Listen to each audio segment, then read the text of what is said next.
Hey folks, welcome to the Unsung Podcast. Welcome. Welcome. I think you mean, hey folks, welcome to the Unsung Podcast. I am your host, Mark Fraser. I mean, this is a week later for you, but it's still the same week for us. So who knows what has happened historically in between? Yeah, I mean, I'm at a bet second impeachment. Knocked down in the House, in the Senate. I am going to guess London and Scotland into heavy as fuck lockdown. I'm going to guess new Chinese strain of virus panics people.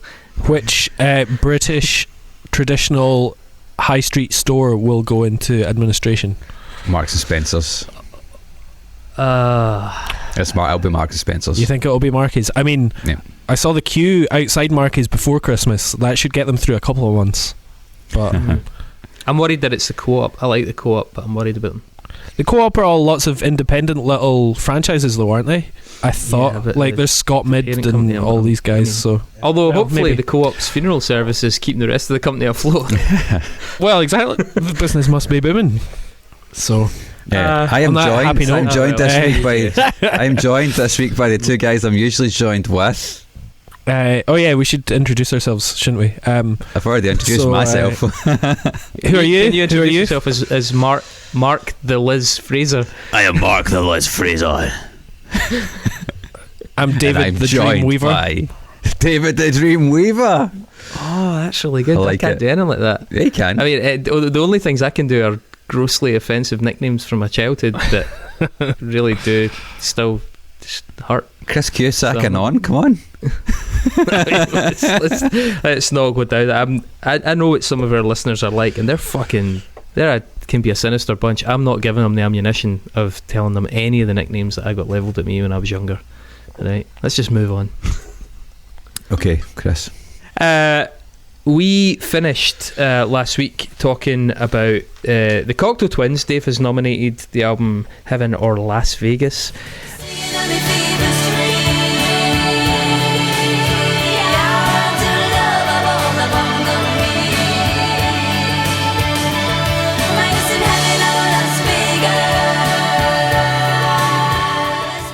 But we were just passing the point of 1986's The Moon and the Melodies, recorded with Harold Budd, who died basically because of our podcast the day after.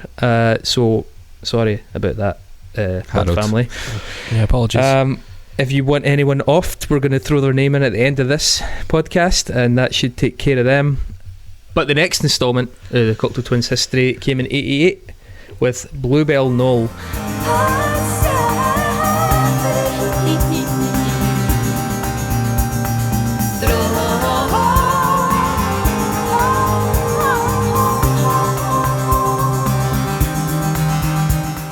And I think this is kind of where, for me, we get into the territory of like contesting the whole unsung label.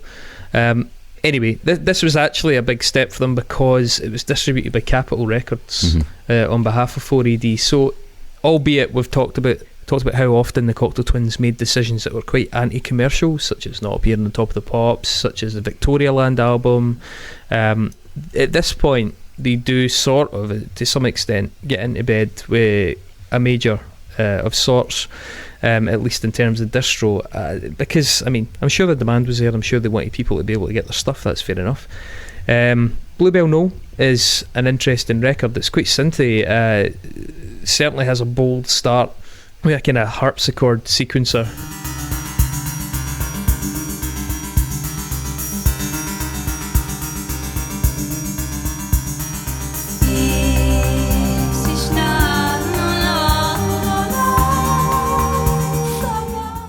And the vocals in it, that track in particular, the first one, get really quite abstract. The production in general on this album is much bigger and much clearer. And I know that the band like this album, whereas Treasure, which is the one that most commonly vies for first place in sort of best of lists with Heaven or Las Vegas, Treasure the band hated, and as we said, Guthrie refers to it as an abortion. Any thoughts on this one, gents? Well, for me, this was the one that I hadn't really heard before diving back in, and it's the one that I'm going to take forward that I'll probably listen to again. And it's the one, maybe if we had to change tack mid-episode, maybe this is the unsung album out of their discography, because it doesn't have any of the big songs on it. It's not either Heaven or Las Vegas or Treasure in terms of being ranked historically up there, but I think it is really, really solid. It is interesting. I think the guitars sound great. I like the synth coming in. A couple of really good tracks. I do really like Bluebell Knoll, like that first track.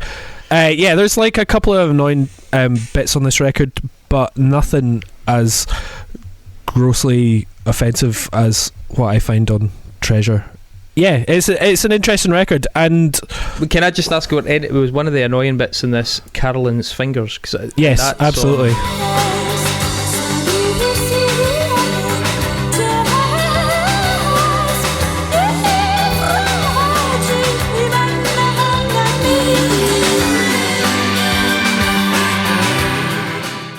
The vocals really jump the shark. That whole kind of falsetto thing we're talking about. There's later in their career, there's a couple of points where that just gets completely out of control. Yeah, and you can see like the Kate Bush influence, obviously, and it doesn't work because she's not Kate Bush, she's Liz Fraser. I think like there are a couple of highlights though. The Itchy Global Blow is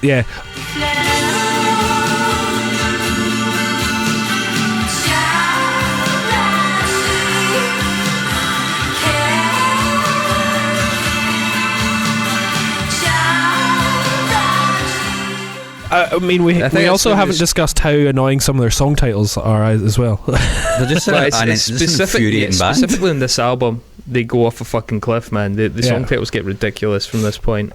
The other one that I think is quite interesting is Athol Bros.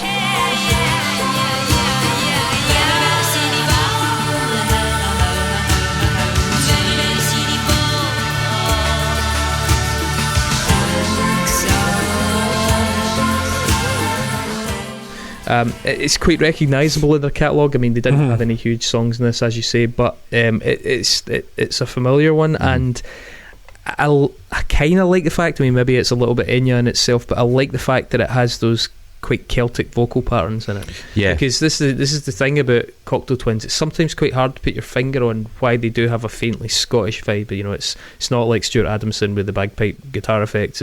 It's there's something faintly Scottish about it, and in that song in particular I think it really is at its strongest.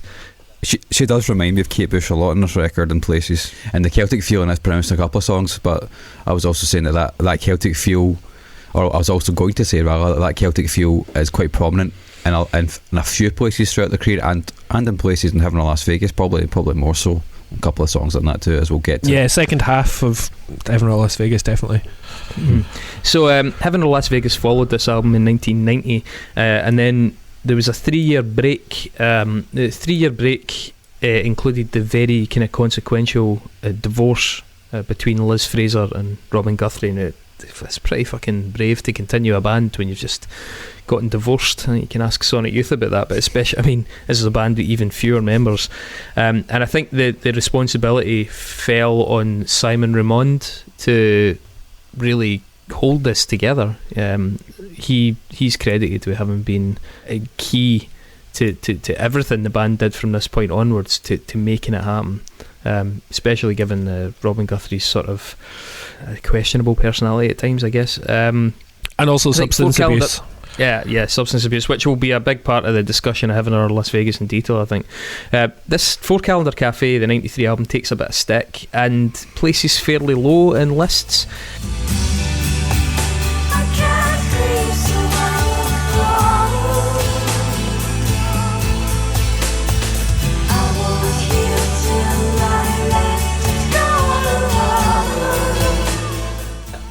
It gets a little bit MOR, in fairness. A lot of the really extreme guitar effects and things get dialed back on this record. The first track in it, Know Who You Are at Every Age, I think it's actually one of their better songs, maybe one of their best songs. A beautiful doubling of vocals in that, and the bridge is really quite anthemic.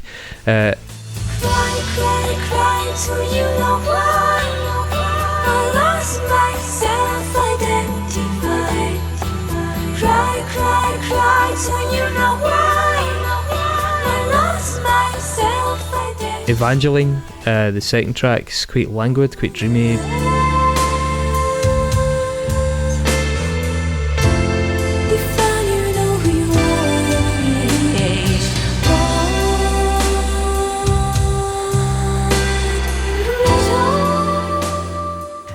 There's a weird thing she does with her vocal in that, where she drops down low, like, and she, as a producer, she doesn't stick the landing on some of them. I think it's like maybe the first and second, and then she sticks the third. I can't remember exactly which ones, but when you listen to it, she hasn't stuck the vocal take, and yet it's been allowed to go forward to the point of making it onto the album. And then the later takes she has nailed, so she's proven that she can nail the take, but then they've still allowed these slightly gammy takes, and it's all the worse given that certainly the first one is clearly not quite right. I don't understand that. I mean, this is not a small band, it's not a small production team, and you're just listening to it thinking, oh god, that's not a great take, and then it's followed by a perfect take. You're like, so why the fuck was that allowed? Those little moments I don't get. I don't know if that's a product of just someone getting fed up and saying, I'm not doing it again in the studio, I've had enough, or I don't know what that is. It's a really odd, you don't usually hear, for my money, mistakes like that making it all the way through the process. This is actually their first proper major label record as well. The other records were only Capitol in the US, but still on 4AD. They're on Fontana now, so this is like this is the place where you wouldn't be doing those kind of things. Yeah, exactly. All the more reason. Yeah, this album saw Liz Fraser going back to actual lyrics. Yeah, that's right, and that's key to it, because I think a lot of the lyrics in this were directly related to the divorce, right? Which again has got to be it's got to be an interesting element when you're in the studio together. You know, Simon Ramond looking over at Robin Guthrie for his reaction as he's listening to the words. It's got to be kind of awkward. I can't say I'm a fan of this record. I enjoy MOR occasionally, and you know, fuck it, if the French edit of Josephine by Chris Rea isn't one of the best songs of all time, but Chris Rea is allowed to do Chris Rea, but there's something about Cocteau Twins paring down the noise and making intelligible lyrics, and it doesn't work for me. You know what it reminds me a bit of? It reminds me of the Cranberries at this point. Yeah, they went from being this kind of experimental dream pop band to being a sort of slightly unusual melancholy indie guitar act. Like Bluebeard's a good example.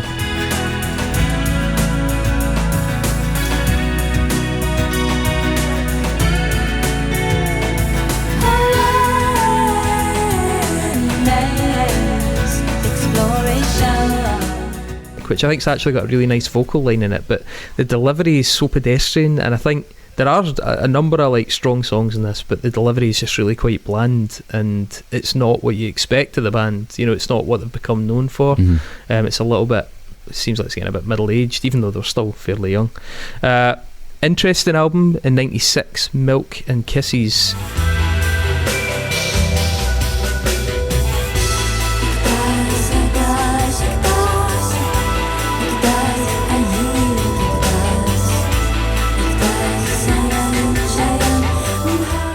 I don't really know what the band sees as being its place in the world at this point. I mean, this record starts like kind of 1992 era Britpop. It's very, very odd. Liz Fraser, for what it's worth, does her damnedest to set this album apart from indie rock of the time, but instrumentally it sounds incredibly dated.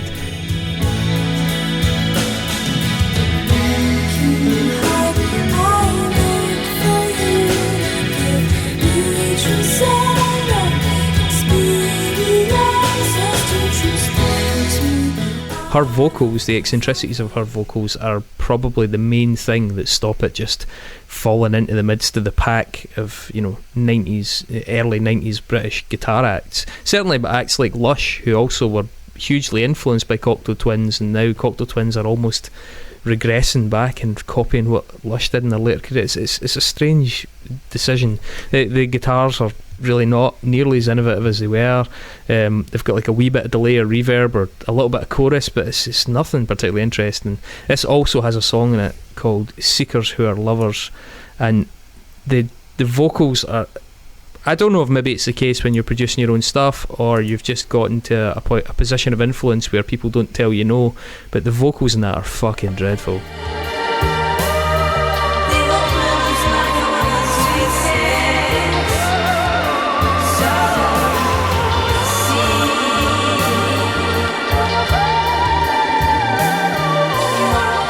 Liz Fraser, dialed up to 11, doing these weird, warbly, ridiculously OTT backing vocals that are just baffling. Again, it's a total lack of self-awareness. And that was, the band disbanded in 97.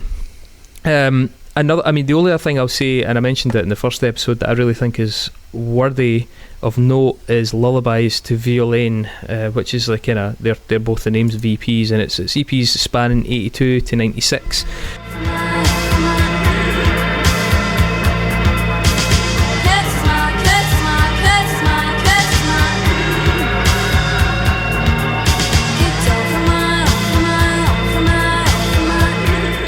And I think that collection is really quite underrated. There's a lot of tracks first and foremost, but there's some really great stuff in it. And I think especially some of the more angular post-punk stuff from the earlier period is really, really interesting.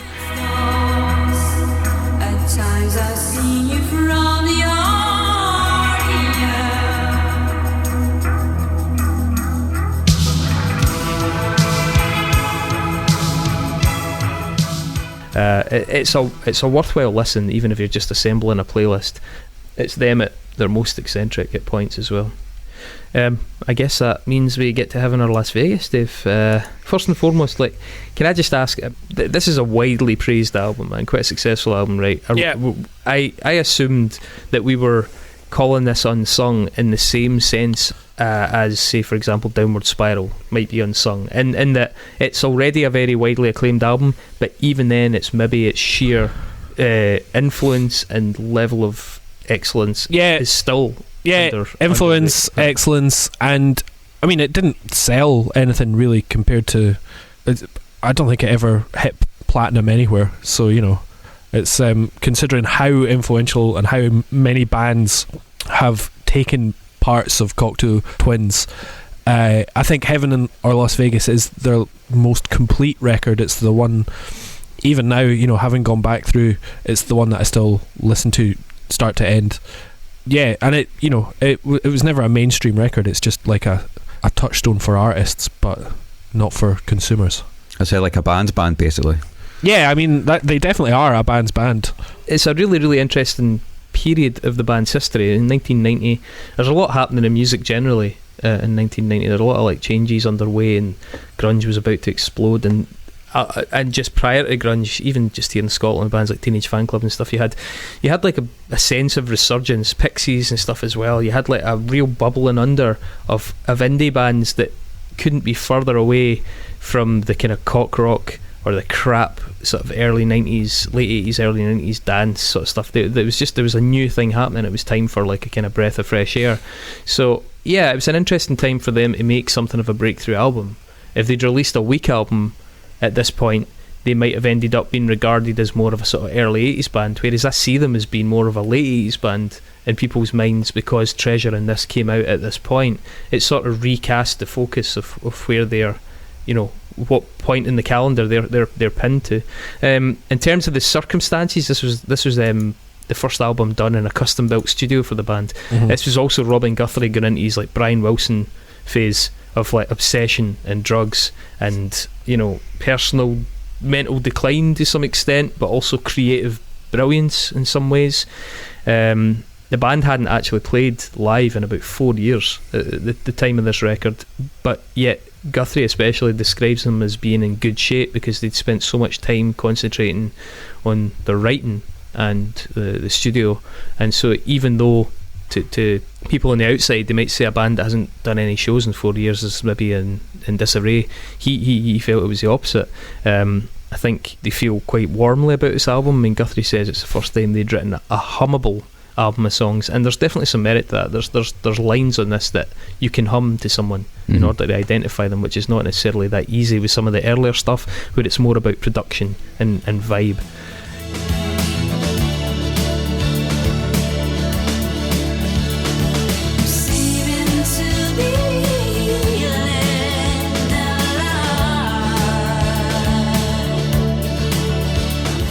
It was also quite an optimistic record because, I mean, yeah, Liz and Robin, they had their baby, Lucy Bell, just before they started recording.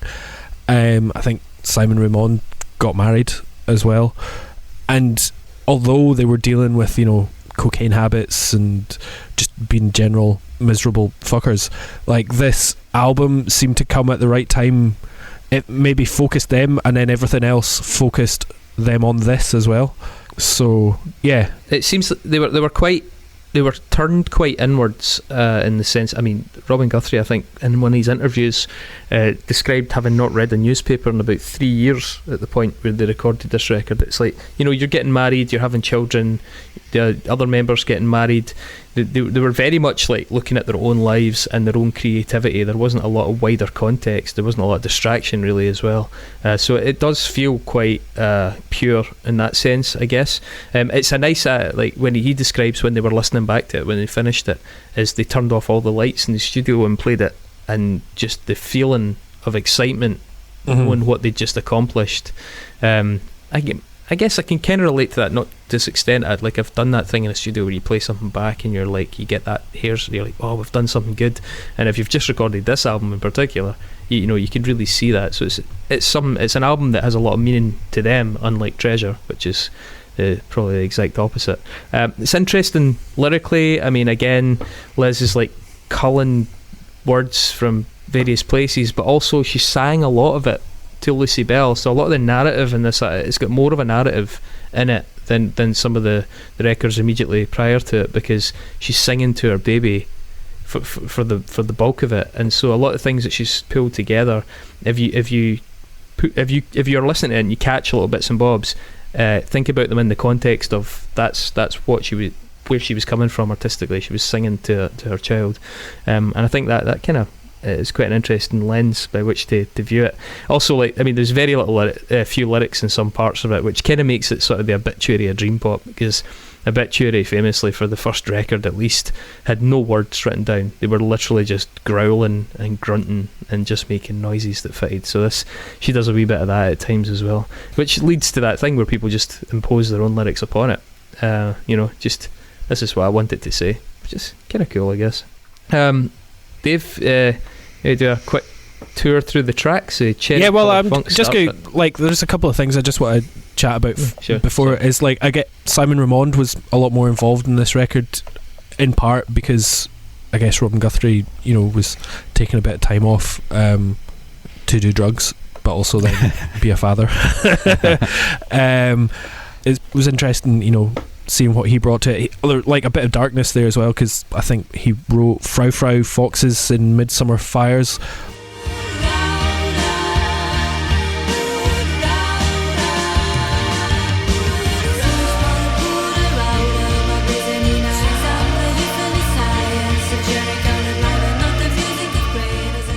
Oh god, I hate even saying that song title, but that was written the day after his father died.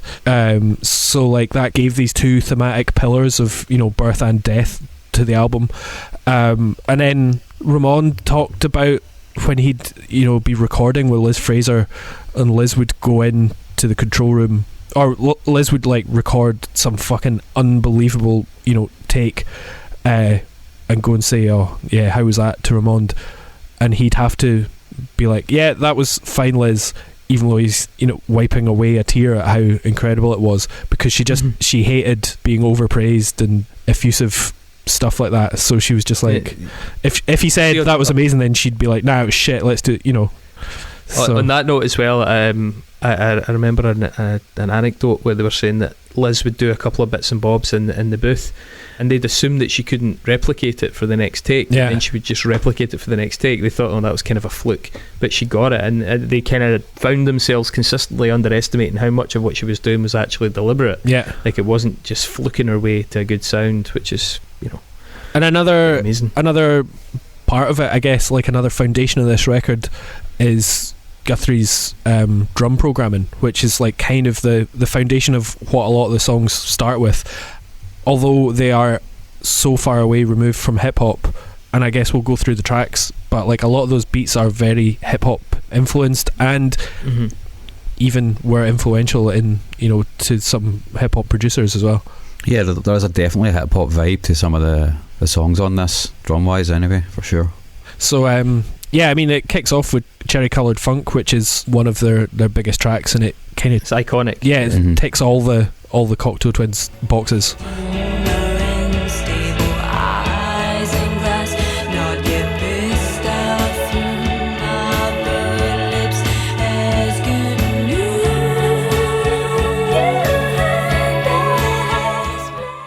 You were talking about that annoying name, Frou Frou Foxes and Midsummer Fires. The name Cherry Coloured Funk, I think, comes from a lyric in Frou Frou Foxes.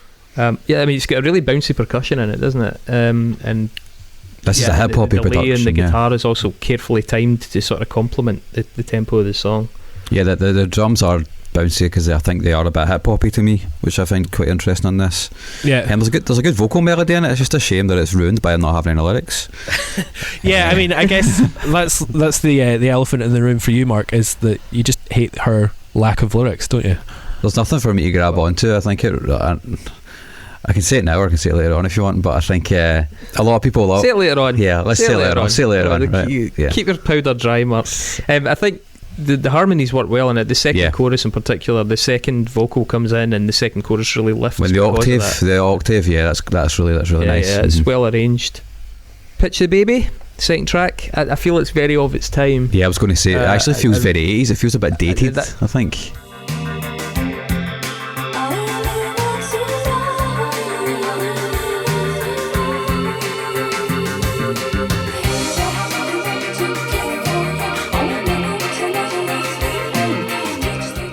Liz does a good job with the vocals or the lyrics or however you want to put it. He makes them quite percussive in this song, which isn't really typical of dream pop. It's usually quite floaty and sort of ethereal, but in this it's really quite contributes to the pacing of the song quite a bit.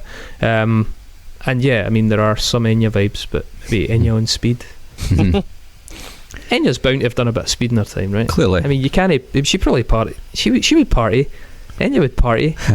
Enya, I feel like she would party, but it would be a very tidy party. You think Enya would party and she'd always have oatcakes? Yeah, I mean, fucking love oatcakes, man. I fucking love oatcakes as well, man. That's why. Do you like the little circular ones, or do you like the little circular ones, or do you like the sort of quarter wheel ones? I don't discriminate based on appearance, as long as they're rough. I don't want any or smooth fucking shitty oatcakes like biscuits. I want a rough oatcake. Yeah, rougher the better, definitely. You're picking the wee bits out your teeth for half a week. It's like a second meal once you start picking your teeth. Mm-hmm. Yeah, you're playing the long game with an oatcake. Anyway. Slow release carbs. Ice Blink Luck, third track.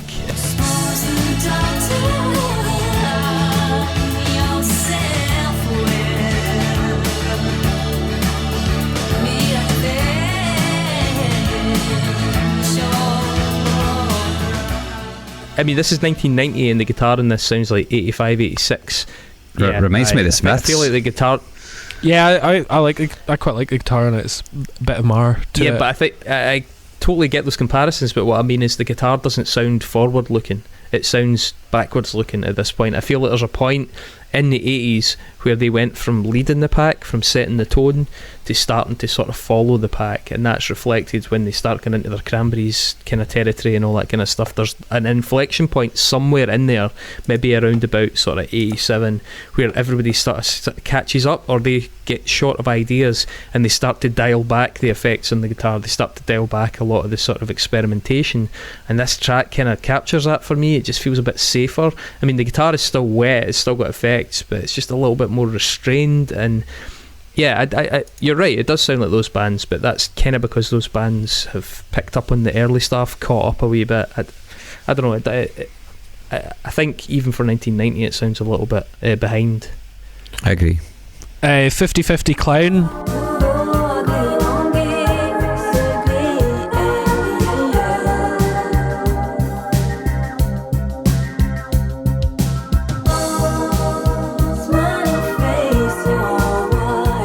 It's like all about the percussion, I think, really. Yeah, the percussion's big in it. The kind of brooding bass pulse thing. It's kind of quite pessimistic, and whilst it's dreamy, it's got a slightly sinister sort of undertone to it. I quite like it. Yeah, I Feels like like it, and I think Depeche it works Mode to me. well because it's coming up. It's like a prelude to a big track. It feels like a bit like Depeche Mode to me. Also, Prince actually sampled this on the song "Love Thy Will Be Done." No, Prince Alarm. So there you go. Prince Alarm. He wanted to sign them. He wanted to sign them at Paisley Park as well. Yeah, Cocteau that's Twins. right. Mm. And yet you still don't like them. Aye, Mark, what the fuck, man? You wouldn't be saying that if Prince was still alive. He'd be sucking up their bum just in case. Title track, Heaven or Las Big Vegas. tracks, yeah. I mean, yeah, absolutely fucking massive.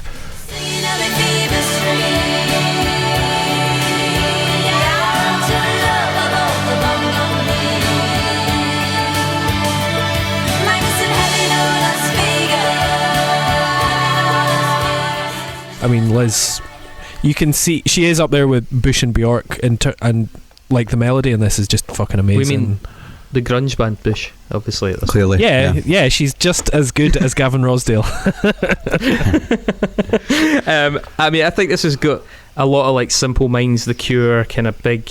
Well, I say big 80s pop, like big, very late 80s pop to it. Huge chorus, obviously. I mean, it's fine. It's obviously again very iconic, especially for fans of the band.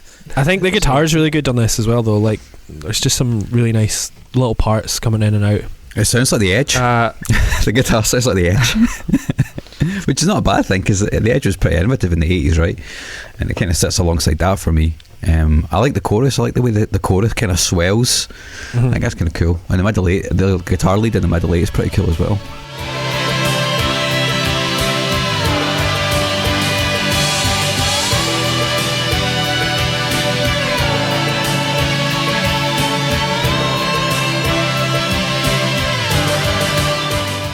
And I guess we always forget this now, and it's actually something that we haven't talked about that much before, but this would have been the end of side A.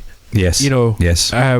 We talk about this as if it's just, you know, halfway through the record, but you know, when they were making this would be end of side A, then there's side B, and it really does kind of alter your perception a little bit of an album and having two different sides, and the track listing is definitely different when it comes to just listening the whole way through on Spotify or whatever. I wonder if this was the end of side A. I mean, I know it's the track 5, but I think it was. Yes, such a big song would seem almost like a better starter, but I guess. I mean, I Wear Your Ring in that sense. If you're right, I Wear Your Ring would be the start of side B, which seems a little bit understated.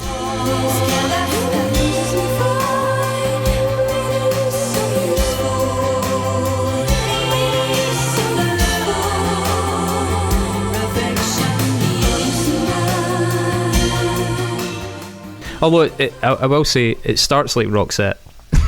It starts like Roxette. The vocals change it a lot and make it quite arty and again quite pessimistic, but it's got a cheesiness to the opening gambit. A little bit. I think.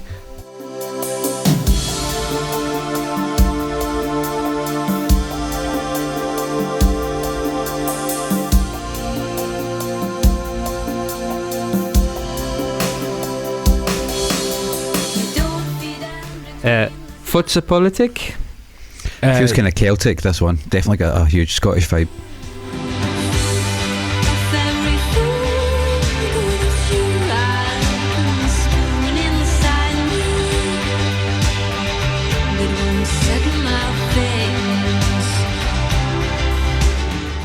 I kind of like the duel between the vocals and the guitars. Yeah, it works.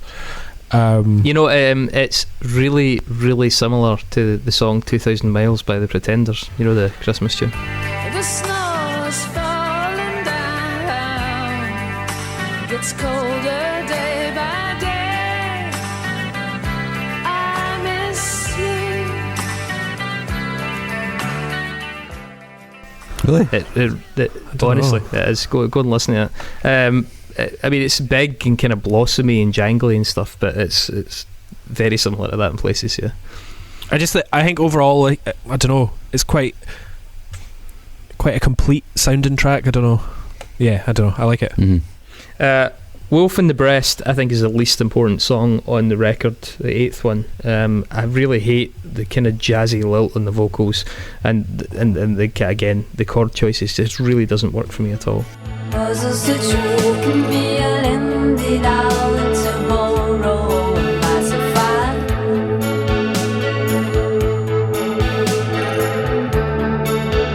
My baby's crying. I know, I like Wolf in the Breast. It kind of comes in and out, it like makes its entrance and then it quietly leaves again, and it fits really well in the album without standing out too much, I guess. I think Road, River and Rail is the one that for me could probably just be left off the record.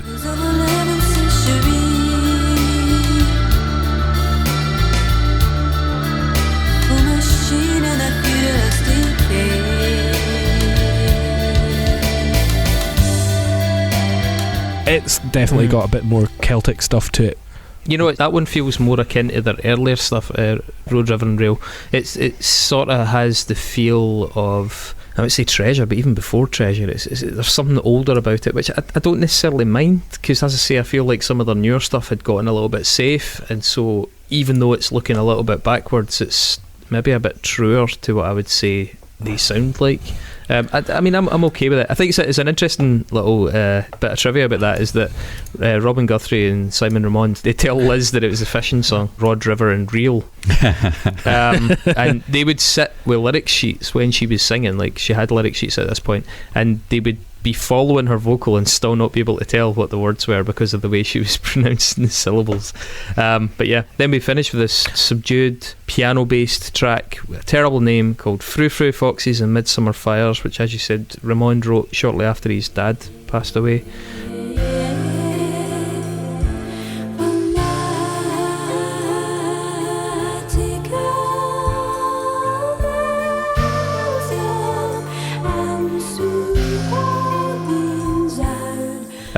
Which I think obviously leans heavily on the melancholy and utilises the kind of wispy vocal interplay a lot.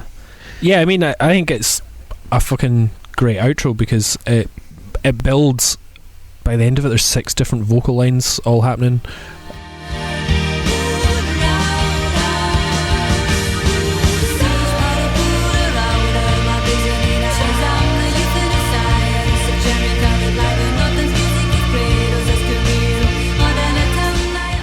I think it's quite a subtle closer. It's not just like a big bombastic thing. But yeah, I mean, overall it works really well for me. I think it kind of sums up the album. It's not a big classic track. Mm-hmm. Yeah, I like it. I like it. It just fades out very well. It's clearly poignant. It had a lot of personal significance, so I guess in that sense it's possibly why the band feel so close to the record as well. Certainly Simon. Mm-hmm. I guess the record has to mean something to them too. I like the guitar sounds in this. The feedback at the start is really nice. Yeah. The sort of vocals are unusually high in the mix in this song compared to the rest of the album, and I like that it's moody, you know. And what I don't like is the actual sound of the keys in the piano. I mean, I think that's because they've aged quite badly. You know, they kind of definitely feel all the time. Yeah, that's true. But I like the ending as well, the big ending and fade out. That's cool. So here's the reveal that's not the reveal, because this is where Mark, who's been keeping his emotions very in check for the duration of this podcast, even though he let them out the last time we recorded it, needs to just put his fucking cards on the table and tell us. That's a lot of metaphors in one there. Mark, what do you think of not only this album but Cocteau Twins generally? Tell us your feelings and speak honestly, Mark. You're among friends. Okay. I feel like I've walked in an AA meeting. I feel... Well, you are clutching a beer. You're the only one of us drinking right now in the middle of the day. So that's a bottle of water, mate. It's a bottle of water. I need drive later on. I could still be drunk from last night, though. That is fair. I think this band, for me, are utterly devoid of any emotional content whatsoever. You just talked about a song where the guy's dad died, you fucking savage. Like, so...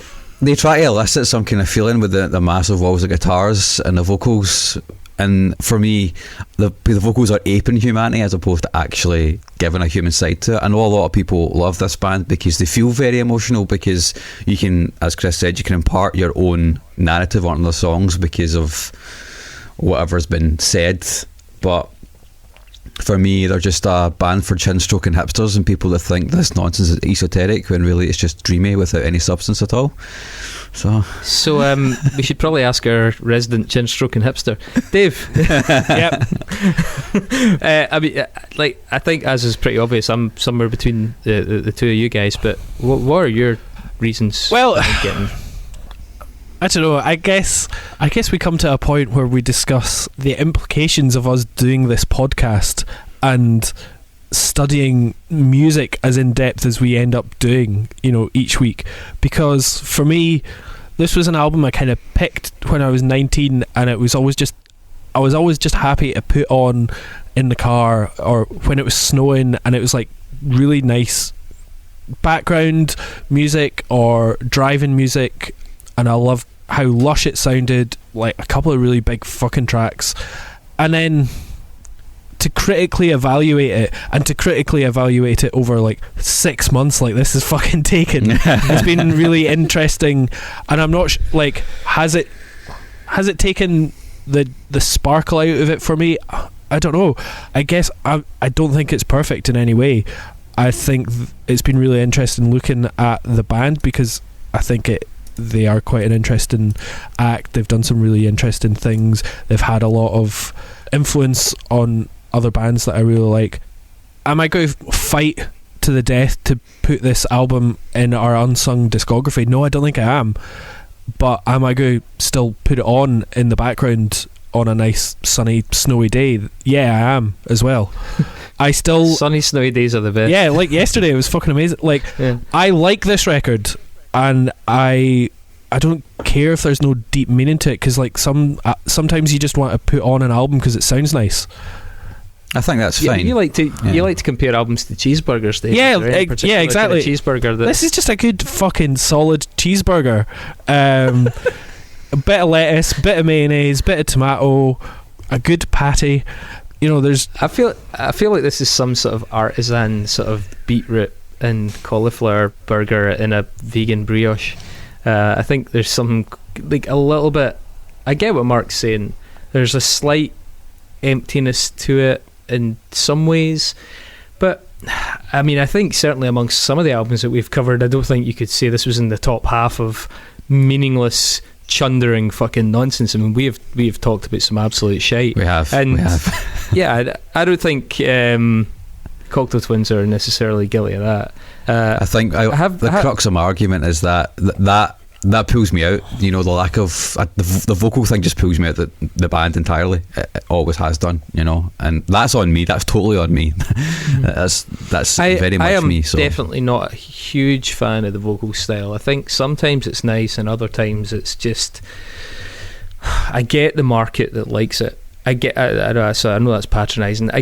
And I know many people that like it, and I get it, but I just don't share their perspective on it. I find that sometimes it can be quite whatever, I don't hate the band at all, but nor do I love them. As I said earlier, there's a few kind of standout points on them that leave me feeling a little bit unsure. Like, whenever a band is so widely revered, I'm always a little bit suspicious of them, and some bands overcome that for me. Certainly some people overcome it, like Tom Waits, and that's not without having plenty of criticisms of some of Tom Waits' stuff, but that is invariably the case. I approach some of their stuff, especially if I'm not already invested in it, with a bit of suspicion.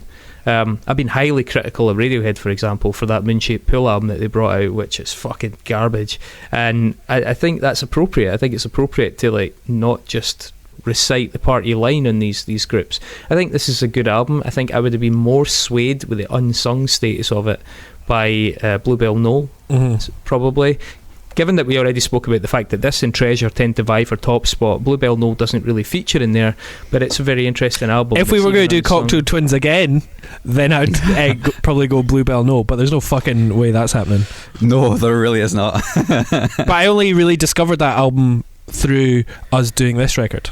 And Heaven or Las Vegas is still my favourite record by them, so... Well, we still have to record this podcast a third time anyway, so maybe no, but listen, I think Bluebell Knoll is unsung even amongst their canon. I think Other than that, though, a bit unlike the Nine Inch Nails analogy, where I think Downward Spiral is so far ahead of the rest of their work that even it's still relatively unsung for given how good it is. I think Cocteau Twins is much more evenly spread. Mm-hmm. I don't think this is like head and shoulders better than anything else they've done, and so therefore I'm less inclined to see it as being unsung. Yep. I think the dream pop influence is massive, and you can't deny how huge they are in that entire genre. In fact, some of the bands doing dream pop are just wholesale ripping them off still to this date.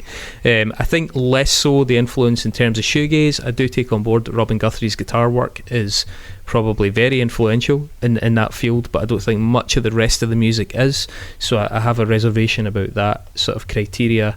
And I do still say that sometimes the fact that people won't acknowledge that Cocteau Twins stray into the territory of Enya for hipsters kind of rubs me up the wrong way. There is definitely an Emperor's New Clothes mass consensus thing to it that just tends to kind of put me off a wee bit. So it's fine.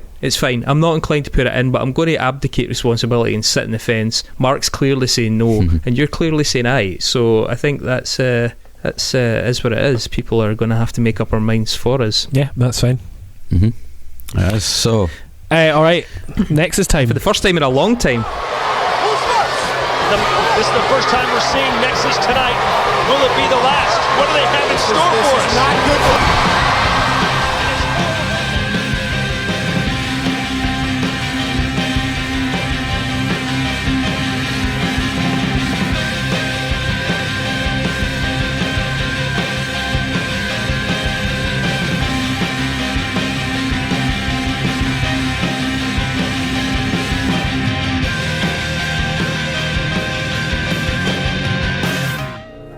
Why am I here? You're in the Nexus. This is the Nexus. For you, this is what you want. Nexus. yes, just to jog people's memories, the Nexus this week is Stalin. That was my choice, actually, surprisingly, because that's my special subject.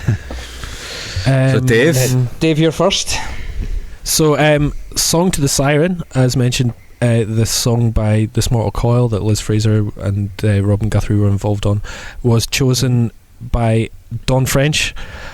She said that song made her fall in love all over again, and it was part of her Desert Island Discs.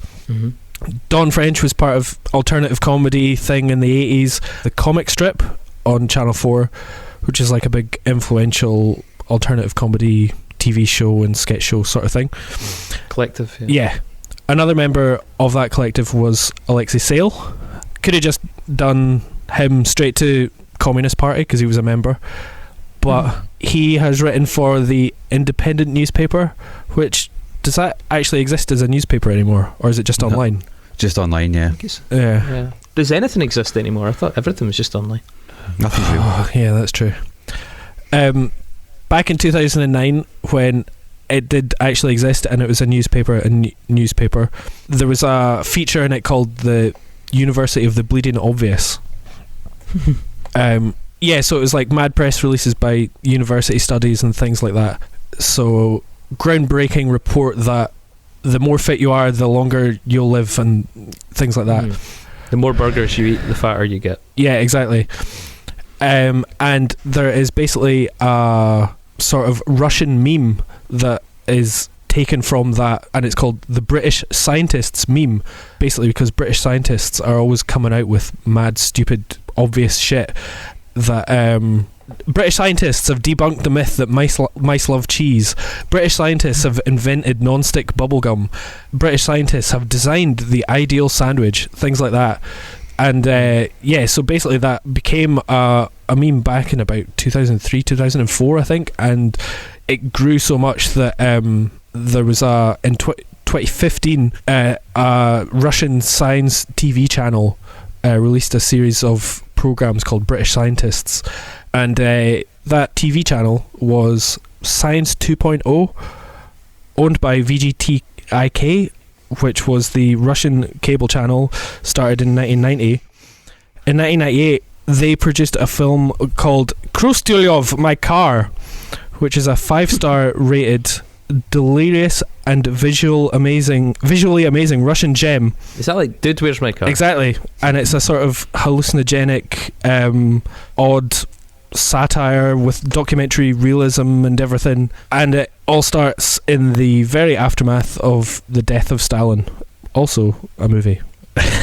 A great film. But it's I actually downloaded it after doing this, but I haven't watched it yet. Sorry, my brain was all gone there. So see that British scientist meme. Yeah. The Russians basically, obviously, used it as that sort of soft propaganda of making that meme go viral to ridicule British science. Yeah, 100% anti-Western sentiment. The fucking pettiness of their black ops is just knows no bounds. They've got a division that's just dedicated to throwing shade at the West. You go next because mine is really long. Me? Yeah. Okie dokie. Well, I will say I passed up a link. Dave talking about passing up Linkin Park. I passed up a link that involved Pat Nevin and Brian McClare at a Cocteau Twins concert. Yeah, I'm sad about that. Yeah. Pat Nevin used to write for the NME. He was a big Cocteau Twins fan. In fact, in one of the documentaries he's interviewed about them, and he took Brian McClare, Celtic and Manchester United legend, and his missus to a Cocteau Twins show once, and he said he turned round during the show and Brian's face was absolutely tripping him. And Pat's like, "Oh, Brian, are you not having a good time?" And Brian McClare's answer was along the lines of, "Pat, I'm in heaven." Which, if you know the kind of emotional deadpan nature of Brian McClare generally, that's beautiful. But what I did go down the route of is Robin Guthrie claims that Cocteau Twins were like the innovators for putting drum machines through processing and effects, and specifically amps back in 80 and 81. We spoke about the sort of hip hop chops and the innovation and that side of it. I mean, I would maybe say that's perhaps an ambitious claim when you consider some of the things that were happening in music at that time, but Guthrie maintains they were the innovators. The first ever drum machine was actually called the Rhythmicon, also known as the polyrhythmophone, and it was actually invented in 1931. It's just mental. And it was invented by a guy called Leon Theremin. Oh, the Theremin. You might have a rough idea what he's known for. Curious, a little bit of trivia as well. Leon Theremin was in the States for a while, where he married a woman called Lavinia Williams, who was a black dancer, part of the American Negro Ballet Company. And obviously, 1920s, that caused a big stir. He had a really interesting personal life. They stayed married for a long time as well. Now, Theremin's travels are sort of disputed and merit further examination, but he was in Russia and then he moved to the USA in 1927, but then back to Russia in 1938. Now, Lavinia Williams, his aforementioned wife, says that he was abducted initially, but then later sort of revelations suggested that it was actually more to do with tax reasons, unpaid tax in the USA. We don't really know. There are different theories about why Theremin ended up back in Russia, but when he got back to Russia, he was basically arrested and sent to the Kolmaya gold mines, which are the skin flats of Russia, way up in the deserted areas in the north. And there were actually loads of rumours circulated that he'd been executed, but he was actually put to work in what was called, I think, a sharashka or sharashika. I'm not crap with my Russian, obviously, but in that facility, it was basically a secret scientific facility. He was in charge of developing eavesdropping devices for the Soviet military and the government. He was thus awarded the Stalin Prize in 1947 for his espionage work and his service to the state. Interesting, by the way, another link. I was going to go down there and fuck it, I'll just do it for the sake of it. In 1920, the first ever versions of the Theremin were demonstrated at an electronics conference, which is mad to think of an electronics conference in 1920, but an electronics conference in Moscow. And the Theremin, there was 3 of them, I think, made at that point, and they caused such a stir that Vladimir Lenin, asked to meet Theremin in person and to get a demonstration in person. So basically, Theremin and Lenin ended up jamming on a Theremin to a tune called Skylark. along with accompanied by a pianist. And supposedly as well, to start off, it was a bit like the film Ghost, when you had Theremin reaching round Lennon, sort of guiding his arms to show him how to play the theremin. But supposedly, according to interviews with Theremin afterwards, he said that like Vladimir Lenin was actually kind of a natural, and pretty quickly he took over and was playing really, really well. He had a bit of a musical instinct to him. But yeah, that could have made for a very different version of the Beach Boys. Nice, that's good. I like that. So I guess I'll round this off then. Mine's is quite long, so I apologise. The Cocteau Twins are from Grangemouth. We've just discussed that Grangemouth is probably Minging, almost definitely most well known for not just being minging, but also being the site of the Grangemouth refinery, which is why it's minging. It's actually been in operation since 1924, and is actually linked directly to Grangemouth Port, which is one of the largest ports in the UK and the biggest, also minging, biggest container terminal in Scotland. At the start of World War I, the Royal Navy Admiralty requisitioned the Grangemouth port for the war effort, as it was already bringing in oil for the refinery, and all merchant ships were banned from using it during World War I. This was made possible because of the 1914 Defence of the Realm Act. This gave a huge amount of power to all the different kind of army branches, so that they could requisition buildings or land needed for the war effort. It also kind of brought in a weird authoritarian style of censorship, stating that nobody could, and I quote, by word of mouth or in writing, spread reports likely to cause disaffection or alarm among His Majesty's forces or the civilian population. This basically means people were allowed to be arrested for anti-war activities. And one of the people that was arrested was Bertrand Russell, which is quite interesting, and various trade unionists, including the Scottish trade unionist William Gallagher. William Gallagher was one of the leading figures of the shop steward movement during World War I in Glasgow. This was a movement that brought together all the different shop stewards for the trade unions across the UK, but it actually originated in the Clyde Workers' Committee, which was a campaign that was set up to protest the Munitions Act of 1915, which was an act that was passed so that the creation of any munitions for the armed forces meant that all these facilities could maximise their output by buying up public companies that supplied the armed forces, and in doing so they created really harsh conditions on wages and hours and employment, and actually forbade engineers from leaving the companies they worked for. So the shop stewards movement was kind of set up in response to that. It was actually his opposition to the Defence of the Realm Act that got Gallagher jailed for 6 months. He was also a key figure of the Red Clydeside, which was the name given to the groundswell of left-wing support that was happening in Scotland during World War I. I won't go into that too much. I think if it's quite an interesting thing, you should go and read about the 1919 Battle of George Square, which When the Clyde Ran Red book by Maggie Craig is really good. Yes, it's fascinating because in the midst of the campaign for the 40-hour work week, they staged a massive rally, and obviously because the Bolshevik uprising had just happened in Russia, the UK government were shitting themselves, so they sent tanks to George Square, but they also barricaded the Maryhill barracks because they thought that if they let them out to run the tanks and try to quell the rebellion, that they might actually join the Red Clydeside. It's interesting for listeners outside of Scotland. This is part of why the Scottish political legacy is still sort of quite considerably left of centre. Certainly in the context of the UK, like this history of sort of trade unions, especially in Glasgow and Dundee and places like that, it's had a lasting effect on the sort of political sentiments of the country overall. It is a really interesting subject. Anyway, after this, well, Gallagher kind of was already in the Communist Party, but soon after he became a leading figure in the Communist Party, and he was a Communist MP for West Fife from 1935 to 1950. And then after Stalin, I mean, he does need punched in the dick for that. There's no fucking excuse for that. Soon after Stalin died in 1953, he actually wrote an article that praised Stalin, but there's actually a more direct link. The 1951 Communist Party manifesto, which is called The British Road to Socialism, advocated for a peaceful transition away from communism to socialism. The Communist Party wanted to be more socialist, basically, but they were only allowed to publish it after Joseph Stalin himself had personally approved it, which he did.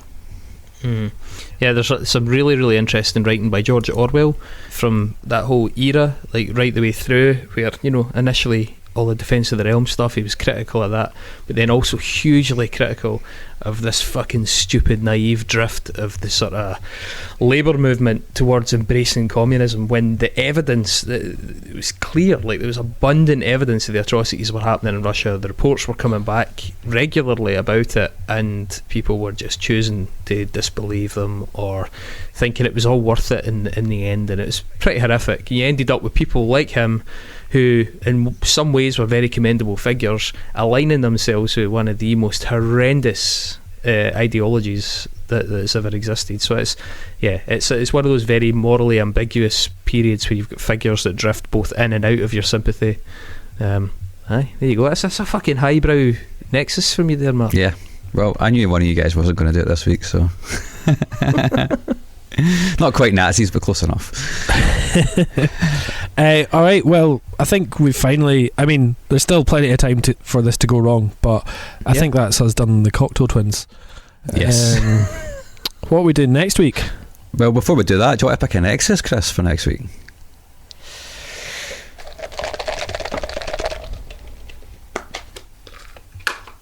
I have selected Melanie Sykes, as chosen by Lewis Holleran. Melanie Sykes. Cool. That's going to be fun. So British TV presenter and hottie. So it was announced on New Year's Eve that MF Doom had sadly passed away on the 31st of October. We were going to do, or I was going to pick a hip hop album this week anyway. But we've decided to kind of change tact a little bit, so we're going to. Do we know that MF Doom actually died, or did you just get someone to die for him? Well, if he's been mentioned in this podcast, he'll die if he's not dead already. That's true. That's true. So we're going to do Mad Villain, the only Mad Villain album, Mad Villainy, which was a collaboration between MF Doom and Madlib, and it's going to be interesting. It's a really great album. Mm-hmm. Chris, you've obviously never heard it. Yeah, this is going to be one of those weeks. Yeah. No, looking forward to it. Like, really fucking interesting character and artist, so it'll be good to spend some time with it. He's got a lot of stuff, so yeah, you'll be spending a lot of time with him. Great. Alright, everybody, well, thanks for that. Stay safe out there. Very long 6 months of Cocteau Twins, but I mean, you'll never hear this, because this is definitely going to get corrupted or lost or burnt or stolen, but we'll be back for the third attempt at recording this pretty soon. Alright, thanks guys. Cheers, bye.